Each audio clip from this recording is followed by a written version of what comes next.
What makes a great character in Star Wars? Specifically for me. So, for me, a great character in Star Wars is someone who expresses and shows individuality, uniqueness, and ability to change and perhaps be unpredictable. Someone who you could not have predicted they would come about or make the decisions that they would make. Now, let's go ahead and dive into a theory to start off this video, or two theories actually.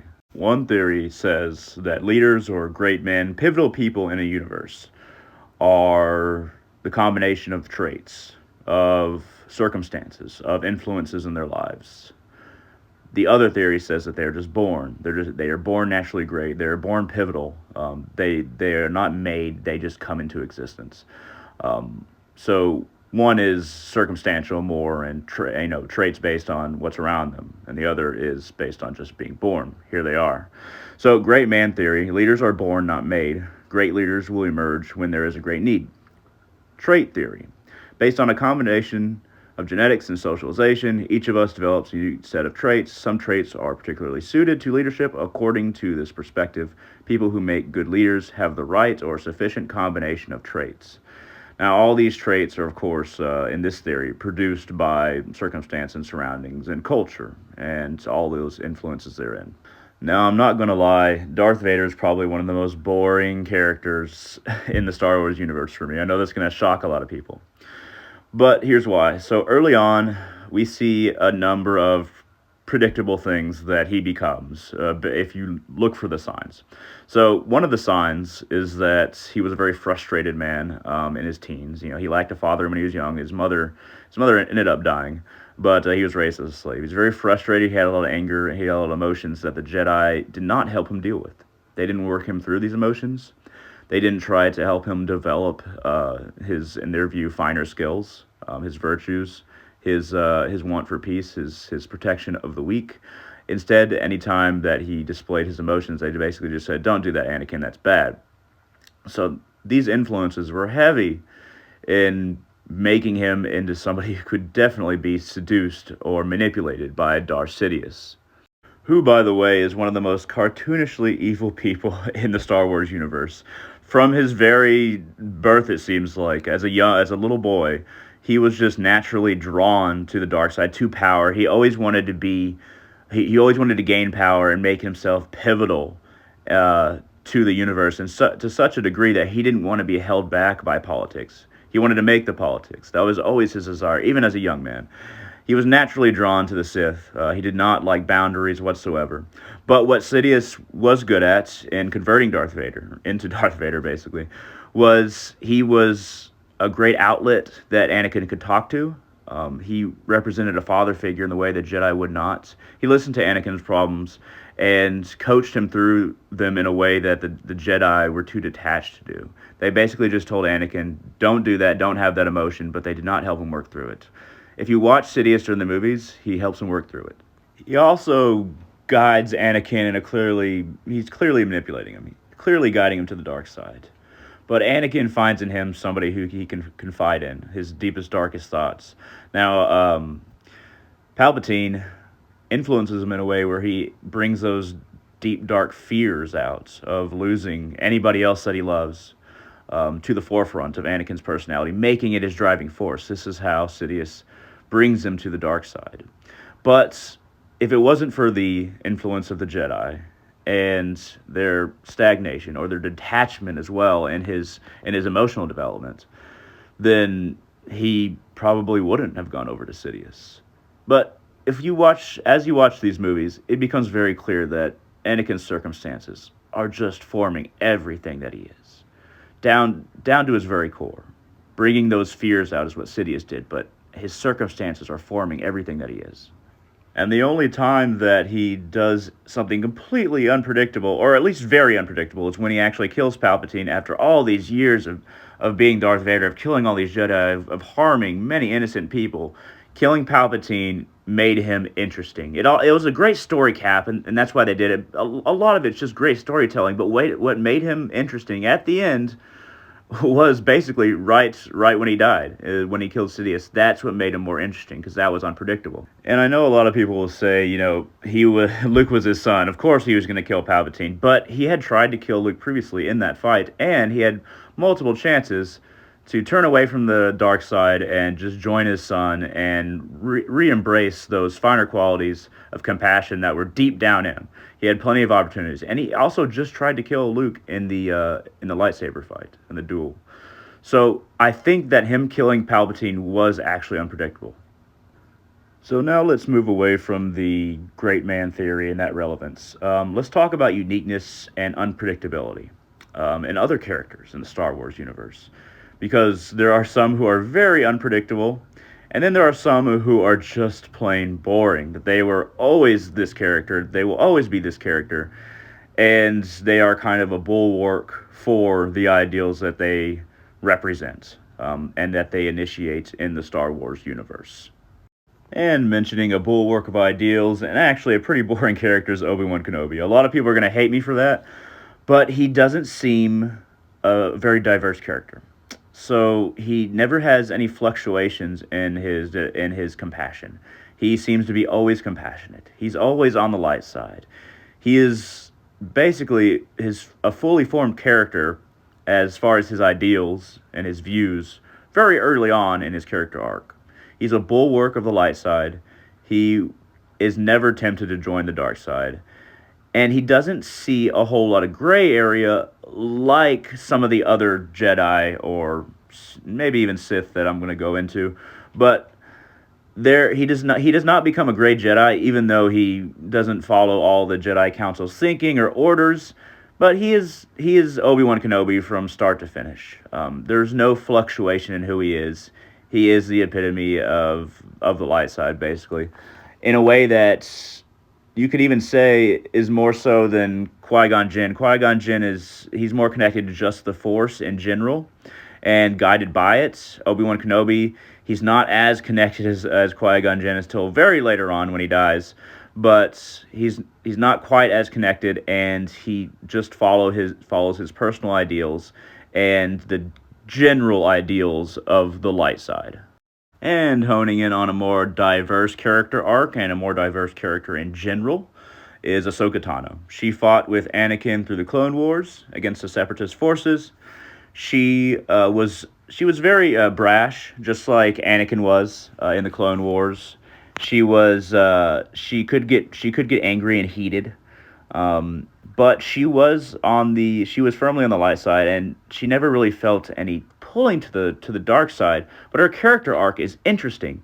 She eventually leaves the Jedi Order when they basically pursue her for a murder that she did not commit. They would not listen to her. They would not give her a chance to really testify or speak for herself or to really defend herself in any way. So she fled, and she eventually left the Jedi Order. Before Order 66, when they were all wiped out. But she left the Jedi Order because of personal principle and personal will. Because even when they found out that she didn't do this, she's like, no, y'all will not give me a chance. I see what kind of order this is. There's stagnation. There's detachment from even your own members. I'm moving on, and I'm no longer going to be part of the Jedi Order. This probably saved her from Order 66, and we see her with her dual-bladed, or two blades, of gray light as what is seemingly a gray Jedi in The Mandalorian. Now, I'm a sucker for The Mandalorian. It's a great show. I love it. I would like to mention that she also does have gray blades or white blades. They look white to me, but a lot of people think of them as gray. In the Rebels series, which is also animated like the Clone Wars, she also had these gray lightsabers. But it didn't really hit home and didn't feel real, didn't feel like down to earth until it became live action for me. But regardless, she became a force of her own will. She was following her own compassion, but she's no longer part of the Order. She's giving herself missions. And in The Mandalorian, she's seemingly going after Thrawn all by herself, not ordered by anybody else. She seems to be a person of will, somebody who is forging her own path, who is unpredictable, as her story arc shows. but she is a person of will, and she is interesting because of that, her own will. And speaking of somebody who was a force of their own will, and did something beyond orders, beyond what had been done by those in the stagnant past, Darth Bane.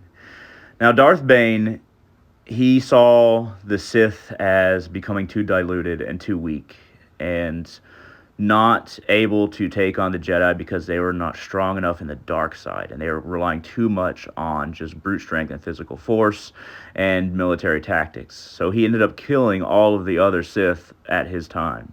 And he created the rule of two, one master, one apprentice. He created a whole new rule that would design a destiny for the Sith that Palpatine ended up just following.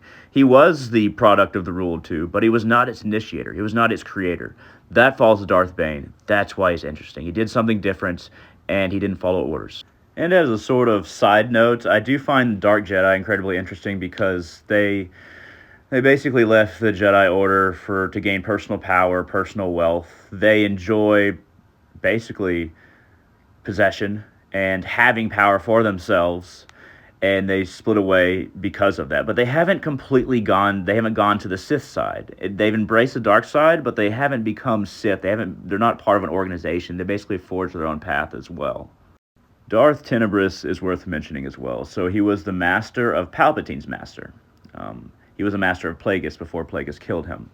And Plagueis was Palpatine's master. So what's interesting about Darth Tenebris? So his idea of the Force and how to deal with the Jedi as well.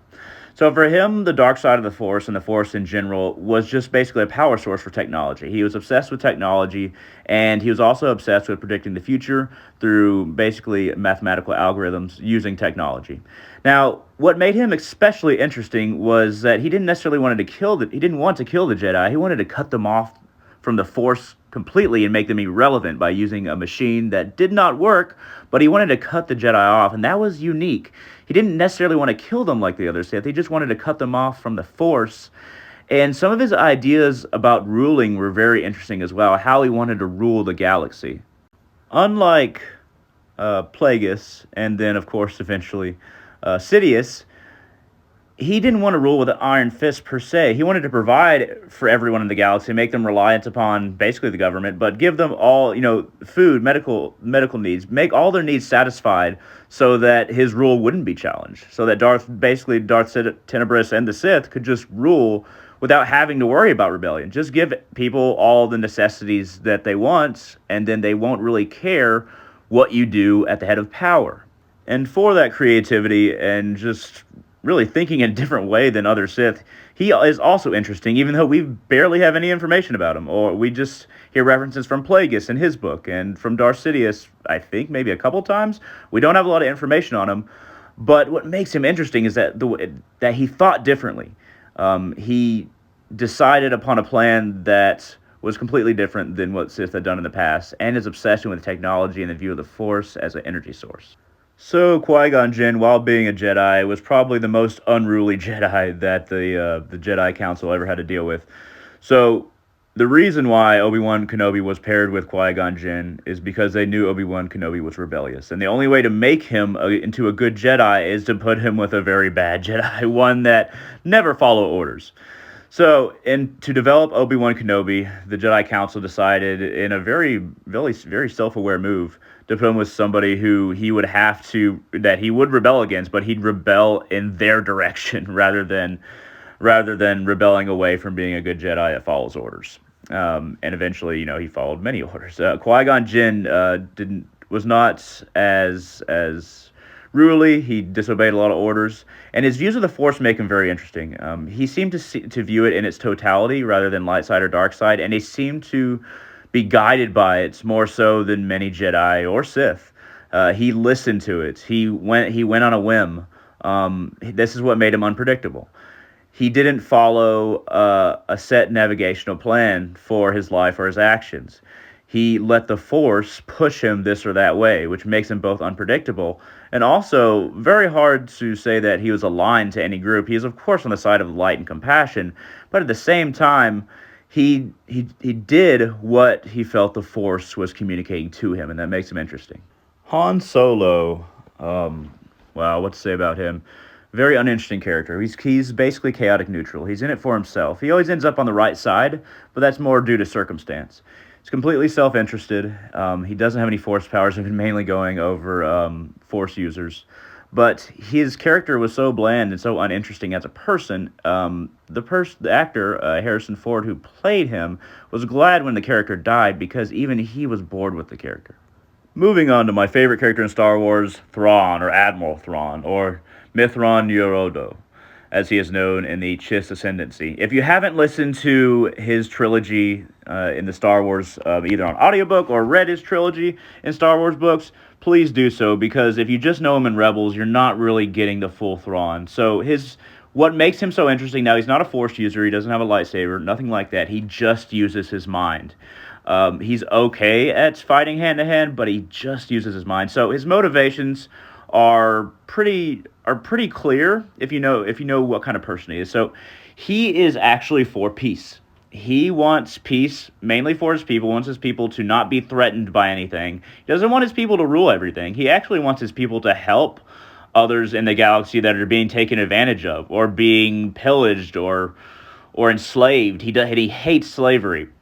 But he's incredibly bad with politics. So he's very intelligent. He can figure out the nature of a culture, their motivations, their battle strategy, and what kind of people they are, and how negotiations are going to go just by observing their art. So what's really interesting in his trilogy is that he will regularly, before he interacts or tries to fight another people that are a threat to the Chiss Ascendancy, which is Chiss is his culture, his Chiss Ascendancy is the government, he will observe their art. He'll gather a whole bunch of their art and try to figure out what motivates them, what their strategies might be. He might look at the use of color. He might look at use of either plane or three-dimensional art, or the direction of the shapes. He'll analyze every little detail to figure out a people before he ever encounters them on the battlefield, before he ever even negotiates, any kind of meetings with them. He's in a different part of the galaxy, originates from a different part of the galaxy than the Star Wars planets and peoples that we know and love. Once he finds out about basically the Empire and how strong it is, he gets his people to maroon him on a planet so that he's discovered by basically the Empire's troops. Then he convinces them that he's useful, and he starts helping them out, and he eventually rises through the ranks to be the most powerful admiral in all the Empire. So why did he side with the Empire, even though he end up doing some bad things, even though he knew that they were brutal, that they were oppressive? So he views the larger picture. So there is a threat that Palpatine knew about, and that he knows about beyond the reaches of the known galaxy, beyond the galaxy itself, actually. And I'm not going to go into what that threat is, but it is a very big threat. There's multiple threats. But what is better to have on your side? An empire ruled by one person that you can negotiate with, rather than an entire senate that you have to appease different parts of, or a singular autocratic government official, just like Palpatine and Sidious was. He got to know Sidious. He discussed possible strategies with him, and Sidious was building up military forces. Why the military-industrial complex is so big. Sidious was building up forces to encounter these wider threats. Now, you can also say that his military was designed to terrorize and to keep him in power. That's also true. But Thrawn was more concerned with the bigger threats to his people, and even to the empire that was controlled by Sidious. He was looking for a strong ally, and an ally that he could possibly control as an admiral. And for this gray area kind of character, and also his brilliance and his genius, and thinking of the universe in a wider aspect, making you think of the bigger threats than just the Empire, the Sith, or anything like that. For that, that's why I love the character of Thrawn. He's probably the most interesting character to me because those 3 books are so good, and we're set to see more from Thrawn in the Mandalorian show, as Ahsoka is apparently seeking him in that show. And well, everyone, that's all the time I have for today. But thank you very much for joining me. I hope that you kind of get what feels like an interesting character to me in the Star Wars universe.